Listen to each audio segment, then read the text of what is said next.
Today we will be reading the Apology of Socrates, a text from the 5th century BC by the Greek playwright and Greek philosopher Plato. The Apology, like most of Plato's works, is a play, and the play is about the teacher of Plato, Socrates. The scene is a courtroom, and the bulk of the text is devoted to Socrates on trial, defending himself against charges of atheism and corrupting the youth. If found guilty, he will be sentenced to death. This is the first text that Plato has written, and in comparison to the entirety of Plato's works, which is approximately 1700 pages, it is a mere 20 pages. And yet, should we be able to understand these mere 20 pages, we will be understanding the exact heart of philosophy. Nevertheless, the difficulty lies not in the ideas in the text, not in reading the text, not even with ourselves, but rather the extent to which this text is revolutionary and offensive. It's offensive because the ideas contained within this text are so profound that even our own individual lives, our own individual emotions, and the way that we think and feel about ourselves is rendered irrelevant in light of the profundity of this text. It's revolutionary because it's an elderly man, Socrates, undertaking the examination of his own life while on trial for crimes committed by his accusers, and again, if found guilty, he will be sentenced to death. In his defense, or in Greek terminology, apology, Socrates explains that his life has been led in the pursuit of divinity, and gives a lucid, and most importantly, embodied description of philosophy. Philosophy is not the art of reading, not the art of writing, rather it is the art of life. If you don't live your life in a philosophical way, you don't understand philosophy. It's simple. Despite this profundity, or rather because of it, Socrates is found guilty, and in the end of the text he is sentenced to death. The text concludes with a few paragraphs of Socrates' closing statements, which contain some of the most riveting and disturbing thoughts on life and death. Condemnations of the people that have found him guilty, condemnations of Athens, the city in which he lived, but most importantly, condemnations of us as readers. The text forces us to ask, whose side are we on? When we read the text, who are we? Are we the students of Socrates, the handful of students that witnessed this text, that witnessed this trial, and then wrote a text about it? Are we Socrates? Or are we the people that killed and crucified Socrates and all of those like him? Who are we really? Do we favor the opinion of others? Or do we give our lives in pursuit of that which is divine and beautiful? In truth, this text doesn't put Socrates on trial. Rather, this text puts our adoration of ourselves, our self-pity, our insistence on valuing the opinion of others, our insistence that we are good people. It puts all of these things on trial, and it is clear what the verdict is. When Socrates is found guilty, it's not Socrates that's guilty, it's us who are guilty. With these 20 pages of lucid, simple, and extraordinarily beautifully written ideas, Plato examines us. He examines humanity as whole, and then, most importantly, doesn't leave us being condemned. He gives us the tools, gives us this step-by-step path that we need to take in order to become human beings. Thus, with this short 20-page book, he gives birth to philosophy. Every social movement, every piece of literature, every philosophical idea has its roots in this text. Should we be able to understand this text, we should be able to live, and we should be able to die well. It's my estimation that, number one, I have no idea what's going on in this text.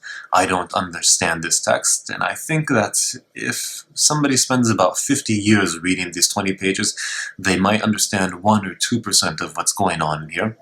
But nevertheless, it is to our own peril that we ignore the profundity contained within this introductory book on philosophy. The Apology revolves around one simple question that Plato asks us through the mouth of Socrates. What does it mean to be educated? This question is extremely relevant these days, as the definition and response to that question remains pretty simple and straightforward. To be educated nowadays is to get an A in a class. An educated person is a person with degrees. An educated person is a person who has a relatively high position in society. And then, by this measure, we live in one of the most educated times ever in human history. We are the most literate society. We have the most people in the highest social standings ever throughout the course of human history.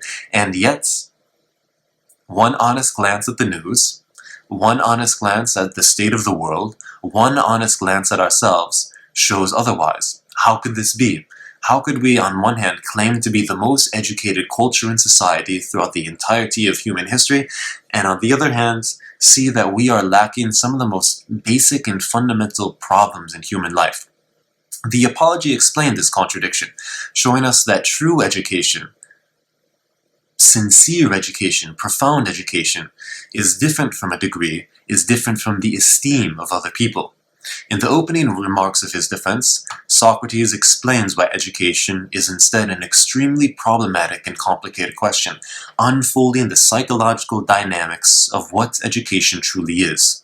He says, "The proper course for me," this is Socrates speaking, "is to deal first with the earliest charges that have been falsely brought against me, by the people who took hold of so many of you when you were children, and tried to fill your minds with untrue accusations. These people are my most dangerous accusers, as they approached you at the most impressionable age, when you were children or adolescents, and set you against me." End quote. Socrates' enemies, the people that murder him in this trial, are not individual people.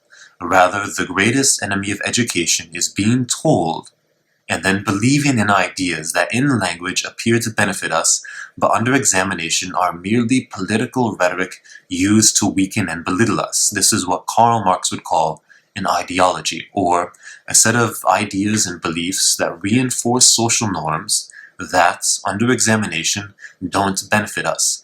But it's not necessarily the political and social ideas that are the true criminals here. It is our own capacity for self-delusion that is on trial.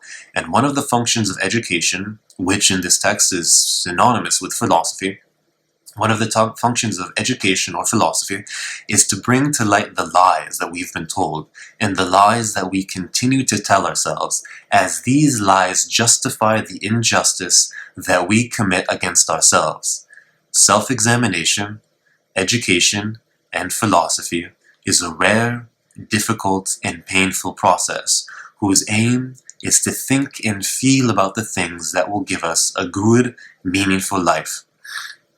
The impediments of education, or the impediments of a meaningful life, are not bad ideas, or even bad people, but good people who choose the immediate ease of living through the eyes of other people. This makes sure, when we live through the eyes of other people, that there is always an external enemy when life reveals our self-delusion to us through difficult experiences. If our focus is, like Socrates, on our quest towards education rather on the extent to which we are harmed by those who are immature and unintelligent, then our lives, like the life of Socrates, will be very difficult, but also more meaningful. An example of this is brought to us in the Apology through the first accuser of Socrates, whose name is Meletus. Meletus is the man that brought Socrates to trial, and Socrates asks him, "Since, Meletus, you are so interested in the education of the young to the extent that you are willing to kill a man who has a negative influence on the young, who is it that makes the young good?" To which Meletus replies, "The law." A simplistic, asinine reply. Socrates replies, "No, name the person whose business it is to know the laws that exert a positive influence on the young." To which Meletus replies, "The jury." Here Meletus is conveniently appealing to those who are in charge of the outcome of the trial that he brought. Socrates replies, "Excellent. When you watch these when you read these lines, keep in mind that Socrates is he's like a surgeon that's dissecting the self-delusion of Meletus. He says, excellent. What about the spectators in court, the people that are watching? What about the people in council, the politicians? Are they all, benefiting the young?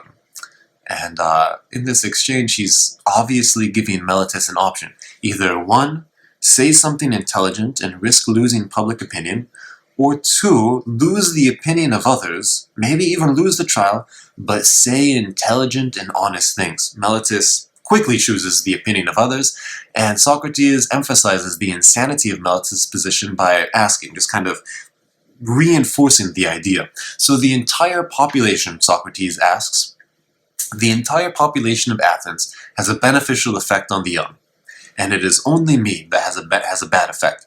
So essentially saying, out of every single person in Athens, every single person is good, and I am the evil person, and once you kill me, then Athens will be good. This is the cornerstone of the trial. And Meletus replies, I assume without any thought or without hesitation, absolutely, because if the answer is otherwise, the entire case is nonsensical. Socrates, if the nonsense of the exchange isn't firm enough, then sets up a simple analogy, asking if there's many people who can educate horses or only a few people who can educate horses. Meletus refuses to reply, and maybe he's actually caught on to what's going on here, and Socrates answers that any sane human being will admit that compared to the whole of the population, only a few people can be able to profess to educate horses. And if there's only a few people that can educate horses, most likely there's even fewer people that can educate human beings. Most likely educating a human being with all of our difficult psychological, social, political complications is going to be a little bit more difficult and even more traumatic than educating a horse. This shows that Meletus himself not only has no interest in education, but most likely he himself is the corrupting force in Athens. He himself is the one that's using ideas in order to reinforce his position in society. This also is a comment on modern times. Keep in mind, this is not a text that's written 2,500 years ago that only applies to Socrates, Plato, and ancient Athens. This applies to our time. This is the reason why we keep on reading Socrates. It's the reason why we keep on reading Plato. For example, which of our educators, which of our politicians, which of our administrative leaders could survive the examination that Socrates lays upon Meletus? Is that, if asked to define the definitions of politics, government, philosophy, education, that sheerly by the luck of privilege place us in positions of power, who now would undermine their own authority by admitting that the systems that they defend, that they violently defend, are unintelligent and may even in fact hurt those that the system in name purports to benefit? Meletus gives us a response to the question of what does it mean to be educated? And it gives us sort of an example of us. If you want to look at it in another way, there's part of us that's more inclined to be like Meletus and the political part of us, and there's the honest part of us, the soul part of us, the Socrates parts of us. And this shows us that the Meletus parts of us are much more inclined to favor the opinion of others than sacrificing our social worth for the benefit of other people. Thus, if you look at this closely, this back and forth not only reveals to us a psychological dynamic of us as readers, but also shows us an interesting facet of what education is. Educated people, philosophical people, are rare. Profundity, true substance, can never become public, can never become popular. These ideas also remain applicable in our modern times because the very structure of our society, the very structure of our culture, is founded upon the idea of the education of the masses. Democracy is founded on the idea of the education of the masses. Individual rights, individual freedoms, individualism, all of these are founded on the idea that we, at the age 18, know which way to live our lives, how to live our lives, how to be a good politician, what we want to do for a major, what we want to do for a job, who we want to fall in love with, who we want to have sex with, what drugs we want to do. All of these rights are given to us at the age of 18, founded upon the really, really shaky foundation that education is for the masses. This idea, of course, is very fantastic for university brochures, very fantastic for politicians' speeches, but under the most feeble examination. Keep in mind, this is, a half a page that Socrates examines Meletus in. In some of his other books, these examinations go on for hundreds of pages. In half a paragraph, Socrates reveals that maybe the idea of education is a little bit more complicated and a little bit more problematic. In a more psychological sense, because it'd be foolish to use this text to point fingers at, our culture, our society. The function of these texts is to kind of refine our own relationship with life. It shows us that maybe we're not as educated, maybe not as smart as we often imagine ourselves to be.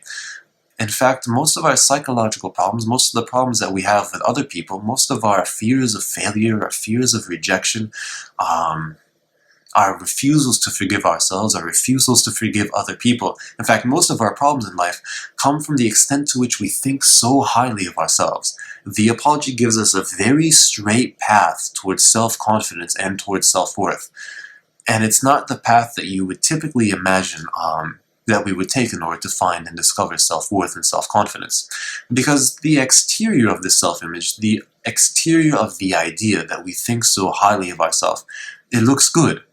Because an elevated self-image means that we're good to ourselves, we're good to other people, we make confident, calm, rational, good decisions. But any examination of our lives or any examination of our past may reveal otherwise. But if you break open this self-image, you realize that the substance of this self-image is in fact founded merely upon arrogance. That we're better than other people, that we're different from other people. And most of the suffering that we in fact endure in life is not at the hands of other people, not at the hands of external experiences, but rather most of this suffering is just an assault, an affront to the illusion that we are better or different from other people, that we deserve anything more or less than what life has thrown into our path. This arrogance is the greatest inhibition to self-worth, the greatest inhibition to a meaningful life. After this example of what education is not, we're given an example of what education is. It's very easy to describe what education is not. It's very easy to describe what profundity is not. But it's very, very difficult to describe what exactly profundity, what exactly meaningful life is. And Socrates opens this question by looking at his own life and saying how exactly he came to be in the position that he's in. And he says, one day my friend Sheriphon went to the oracle at Delphi. The oracle is like a seer, somebody who sees visions and has a relationship with spirits and so on and so forth. My friend Sheriphon went to the oracle at Delphi and asked, who is the wisest man in Athens? At which point the oracle replied, Socrates. Sheriphon goes to Socrates and says, guess what? You're the wisest man in Athens. And Socrates says, me? That can't be. And Socrates says, in order to test the theory of the oracle at Delphi, what I did is I undertook an examination of different groups of people. The first group of people that I examined was the politicians. Politicians knew what it was to be wise, knew what it means to be wise. Otherwise, they wouldn't be in a position of such social power. And Socrates goes to them and says, so, since you're the leader of an entire nation of people, what is justice? What does it mean to be a leader? What does it mean to have people follow you? Do you actually possess those qualities and traits that lead a nation towards good benefit for its other people? And Socrates comes to realize that the politicians are becoming a little bit irritated. Imagine going to Gavin Newsom and saying, Gavin, what's justice? I presume that Mr. Newsom would become a little bit irritated. And likewise, the politicians become irritated. And Socrates begins to think to himself, it appears that the politicians don't actually know what justice is. This is problematic. He does a similar examination to artists. And artists write beautiful work about love, about romance, about God, about truth, about pain, depression, meaning, anxiety, and so on and so forth. And says, if you're writing all of these fantastic things, you must know what they mean. He asks, what is love? What does it mean to be creative? Where does this creativity come from? At which point in time the poets and the artists are left speechless. He does a similar examinations of the craftsmen, which I suppose in a modern sense would be like software engineers. And he comes to realize that the software engineers, the mechanical engineers, the craftsmen are just like the artists and the politicians. They use beautiful words, they describe things in a gorgeous way, but when it comes to actually understanding living wisdom, what it means to be a human being, what it means to have that position in society, they're rendered impotent, useless. At which point in time Socrates says, the only difference between me and the other people out there is that I know irrevocably that I know nothing. I know that I know nothing. This is kind of the cornerstone of Socratic philosophy, the cornerstone of knowledge, the cornerstone of what exactly it means to be a human being. And oftentimes, should we risk kind of using this as a philosophical bumper sticker, saying, well, I know philosophy because I know that I know nothing. Great, moving on. Well, this is a 70-year-old man who's been married, has a few kids, went to war, has been involved in the public life for a very long time. Us as young people, us as young students can't merely just say, well, I know nothing, so I'm good. I know philosophy. No, it's a little bit more complicated than that. And so I think it's worthwhile to examine what exactly it means to know nothing. First, there's the problem of knowledge. What is knowledge? Knowledge is something that never changes. Knowledge is something that is immutable, something that is eternal. And thus, immediately we realize the way that we generally understand knowledge these days, which is, like this book is green, or the sky is blue, or so on and so forth. The way that we understand knowledge is not the way that Socrates or philosophy understands knowledge, because we can't have knowledge about the physical world. This book, maybe in 100 years, maybe in 200 years, will be recycled and crushed and probably made into, like a cosmopolitan magazine. Tomorrow the sky is going to be gray. The physical world, the only defining characteristic of the physical world is change. Because knowledge is immutable, because knowledge is something that cannot be changed, we cannot have knowledge about the physical world.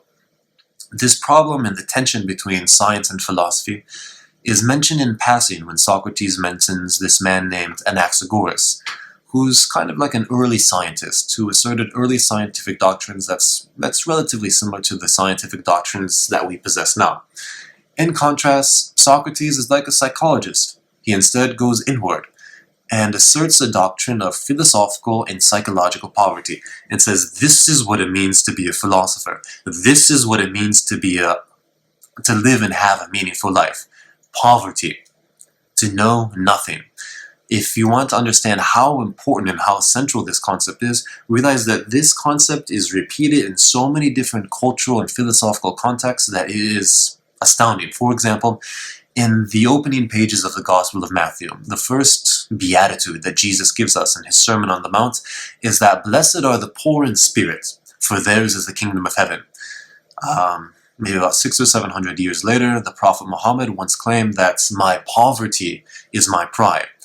In a more modern, philosophical, familiar context, culturally familiar context, the German philosopher Friedrich Nietzsche once argued on behalf of the concept of perspectivalism, a notion which he most likely extrapolated from his readings of ancient Jain philosophy, which is an offshoot of Hindu philosophy.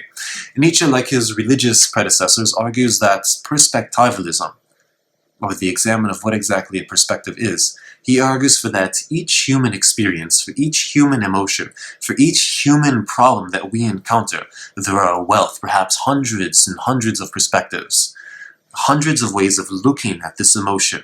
Most of these perspectives, due to our own human limitations, the limitations of our experiences, the limitations of our intellect, the limitations of our cultural background, we don't have access to all of these perspectives. And that passing any judgments or claiming total knowledge of any circumstance is illogical, irrational, and fundamentally unhealthy.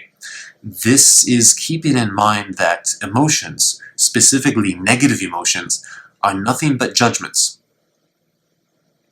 If we truly understood the sayings from the Beatitudes, the saying of the Prophet Muhammad or the sayings of Nietzsche, we would understand our limitations and understand that we need to maintain humility in light of our inability to access ultimate truth. Each time we not only feel negative emotions, but most importantly, act upon these negative emotions, we privilege our own immediate feelings, the feelings that were right. over what is ultimately more beneficial for ourselves and more beneficial for others. Poverty, philosophical, psychological poverty, is an antidote to the illnesses of human nature, such as anger, such as jealousy, such as resentment, such as depression. Psychological and philosophical poverty reminds us that perspectives will be revealed to us in accordance to our ability to live and understand our lives in a more social, in a more cosmic, or perhaps in even a more divine context. This doctrine of poverty, I know that I know nothing, should not be confused with becoming other people's doormats. This should not be confused with weakness. Instead, there is a tremendous amount of strength and self-confidence that comes from humility and comes from meekness in face of not other people, but rather the grandiosity of life.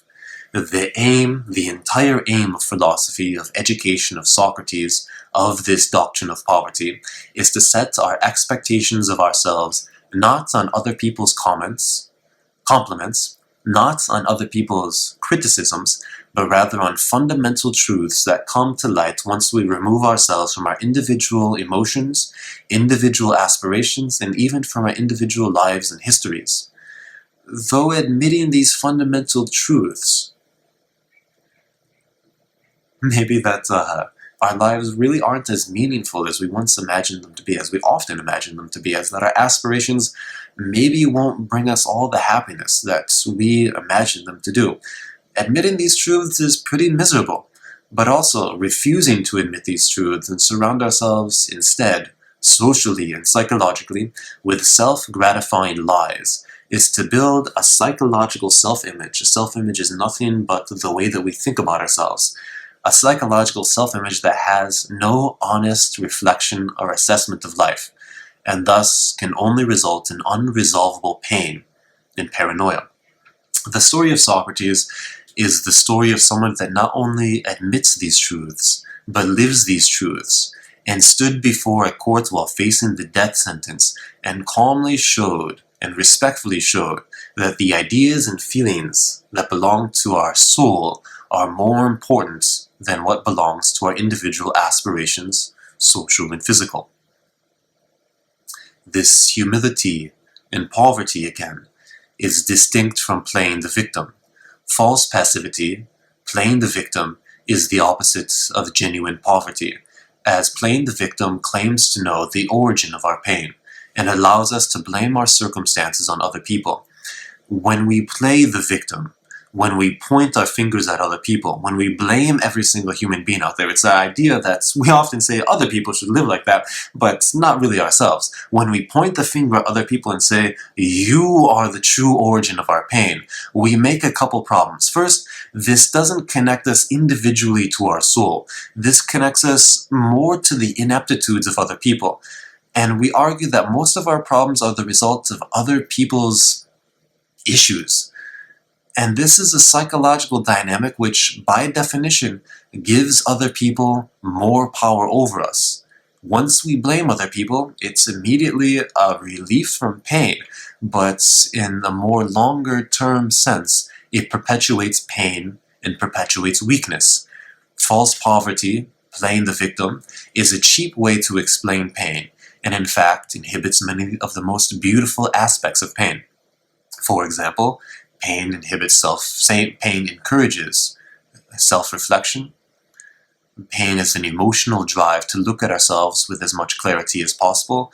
Pain, when understood within the proper context, and once we understand and possess and can use the proper psychological tools to deal with pain, it shuts down our physical and social aspirations and forces us to feel more inwardly for ourselves. In ancient Greek terminology, this part of ourselves, this honest and beautiful part of ourselves, is called soul. The part of us that is greater than all political and social boundaries. The part of us that's greater than the wealth and the value that society gives to us. In this way, pain is a mirror in which we can see our lives reflected not against the desires and demands of society and other people, but rather we can see our own individual concerns against the vast expanse of humanity as a whole. Pain is truly a beautiful mirror that, when used in the right way, results in humility.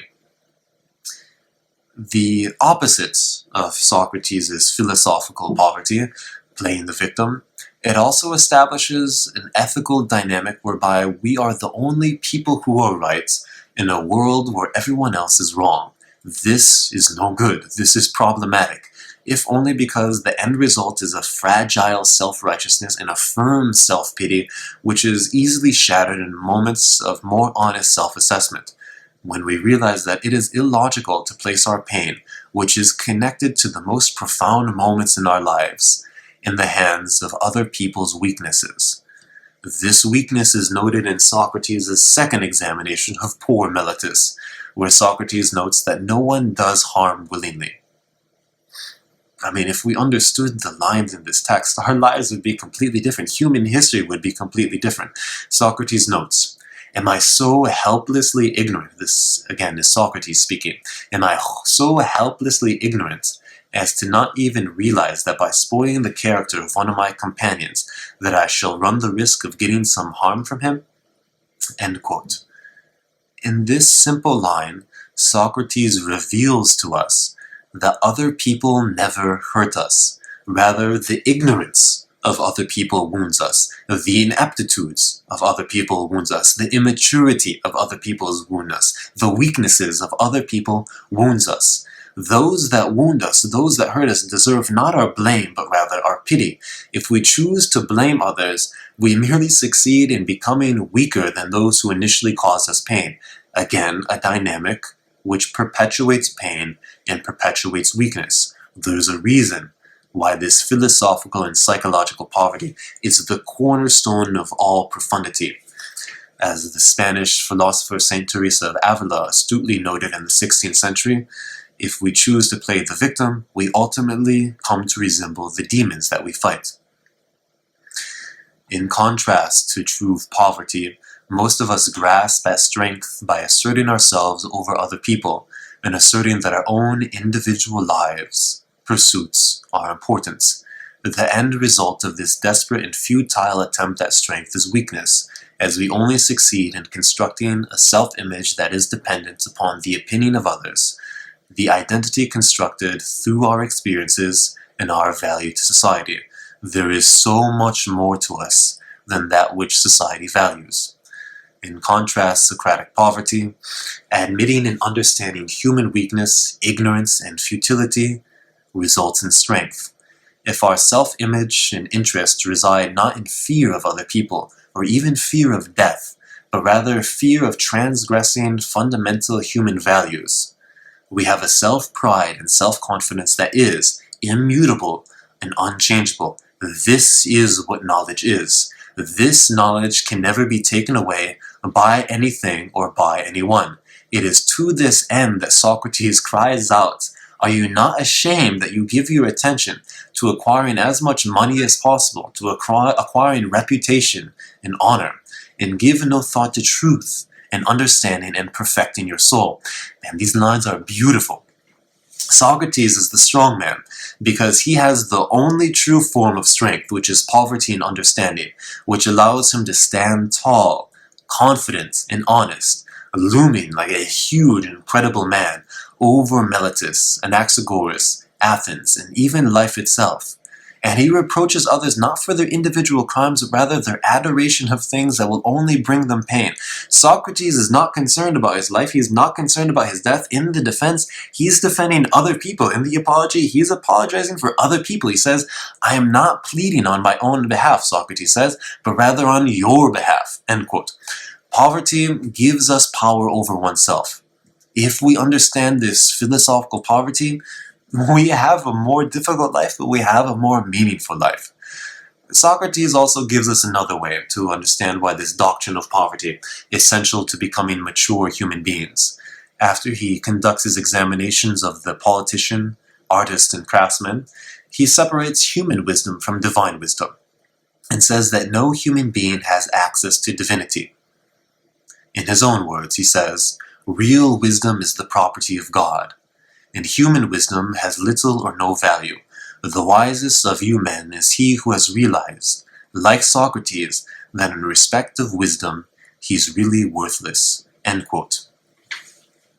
This means that we do not have the secret meaning behind our own individual lives. We don't have access to the cosmic plan that undergirds even the most horrible events. If we review human history, we'll see that horrible events and beautiful events alternate and come from one another. This alternation, this good and this bad, this give and take dynamic, shows us that for the most part, if we can refrain from laying too heavy of a judgment on too many things, our lives will be more meaningful. Our only recourse in face of all of these forces that, quite frankly, we don't have access to, is to merely submit ourselves before our inability to see ourselves and our lives within a broader picture. Hints of us, hints of this picture, can only be revealed as time and pain force us to admit unknown and uncomfortable perspectives. Most of our negative emotions, even depression, even sadness, come from the assumption that we know the true cause of every event. Patience, humility, empathy, forgiving ourselves, forgiving other people, these are virtues because they allow time to reveal to us perspectives that hide behind anger and self-righteousness. Understanding begins with these virtues and ends with a meaningful life. This is the sort of life that is characterized by knowledge and understanding, knowledge that resides in our soul, the invisible place of us that is so firm and so concrete that it can't be touched even by death. The language of soul is hardly the language of the tongue, and in order to truly understand the ideas behind the apology, it is necessary to read between the lines of Plato's philosophy and feel the ideas that Socrates is trying to convey. Socrates, perhaps unsurprisingly, is found guilty. He's essentially going before the jury, going before Meletus, going before the people of Athens and saying, look it, you're guilty, I'm innocent. I'm not sure if it's good or bad that Athens condemned him. I'm not quite sure. I don't know if you should really conduct yourself in a courtroom like that, because the end result is going to be relatively apparent. Despite his obvious innocence and his extremely eloquent and honest defense, he's found guilty and he's sentenced to death. He then explains, Socrates, how the fundamental truth of the doctrine of poverty can be applied in a practical and, again, most importantly, an embodied way to one of the most genuinely traumatic and horrifying problems of life, which, of course, is death, which Socrates is going to meet relatively shortly. And he says, Socrates, perhaps some of you will say, do you feel no guilt at acting in a way which places you in danger of the death penalty? To which I reply, Socrates says, a person has only one thing to consider in performing any action, whether he is acting like a good person or a bad person. Even death is preferable to dishonor. I have been condemned to death, but those who have condemned me will go away convicted by truth herself, and your crime is depravity and wickedness. To be afraid of death is only another form of thinking that one is wise when one is not. Death is either one of two things. It is either annihilation, a dreamless state, which would be a marvelous gain in comparison to life. If anyone were to pick the night on which he slept so soundly that he did not even dream, and compare it with all the other days and nights of his life, and choose which was happier, it is clear which he would choose. If on the other hand death is the removal from here to some other place, what greater blessing could there be than this? If on the arrival of this other world, beyond the reach of our so-called justice, we will find the true judges, you must look forward to death with confidence and fix your minds on this certainty. Nothing can harm a good man, either in life or after death. End quote. Again, I highly recommend going through this text maybe 70 or 80 or 1,500 times. Each time you read it, each time I read it, another line just jumps out. Because many complicated ideas, this is just a paragraph in this 20-page text, and many complicated ideas are expressed in these lines, the most useful of which is the following. First, these thoughts on death are not only applicable to our own approach to life, but also comment on how to mourn properly. When we mourn the loss of a loved one, is it not true that we mourn not for their sake, but rather for our own loss? Death, as Socrates explains, is most likely a relief from the burdens of daily life, the internal conflicts and the never-ending battles against the varied injustices that befall us simply by virtue of being born. No one asked us if we wanted to be born, and yet we are thrown into this life, expected to understand all of the strange experiences that befall us. This thought does not ease the burden of our loss, but it allows us to rejoice that somebody who meant a lot to us has been relieved of the shackles of life. This also directs us to our soul, inwardly causing us to think about life, to think about death, showing us that the tragedy of loss is that we are a bit more lonely in an already lonely world, and the physical world is truly not our home. These are extraordinarily complicated ideas, and again, these apply to us rather, if we're religious or if we're not religious. If we're not religious, death is just annihilation, a dreamless state. If we are religious, then we go to a place where there actually is justice. Either way, the problem is not death. Death should not be feared. The problem is life. How to live life, how to be a good human being, how to be good to yourselves are the most complicated and problematic things that a person can ever struggle through in their entire lives. Second, in this quote, Socrates distinguishes between human justice and divine justice, showing that social and political life are nothing more but mere externalizations of inner human injustice. Most human beings, as evidenced by human history, as evidenced by the news, as evidenced by our own individual lives and emotions, most of us are unable to resolve the pain that has been thrown into our lives, with none of us asking for it.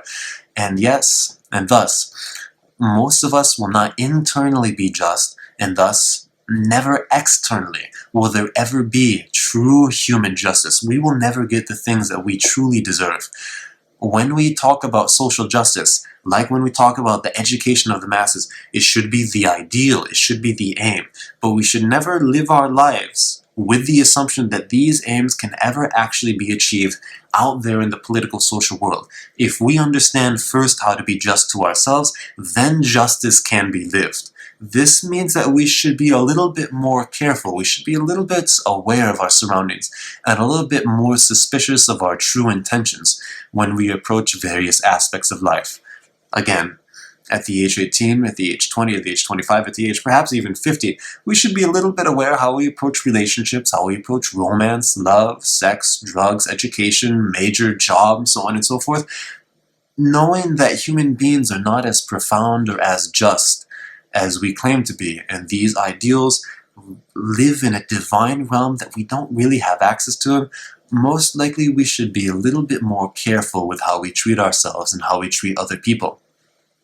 The third thing that comes from this quote is, like most of the text, like most of the things that we have been discussing thus far, these are pretty depressing thoughts on life and pretty depressing thoughts on death, especially in a comparison to American perspectives on these matters. Nevertheless, these heavy, nearly irrefutable truths liberate us from many inherent, self-righteous crimes that we commit against ourselves. The Apology shows us that ideas that may, on the outside, appear depressing, like the beauty of death and the terror of life, are in fact liberating and profound guides on how to approach self-knowledge. In contrast, ideas that are outwardly beautiful, like the sincere education of the masses, like the idea that social justice will ever be brought to life. This doesn't mean that these things should not be our aims, but it just means that they're probably a little bit more complicated and problematic than we admit to ourselves. Things that are outwardly beautiful, like the ease and pleasure of life, are on the outside beautiful, but in spirit, nonsensical, insulting, and ultimately leave us leading a relatively superficial life.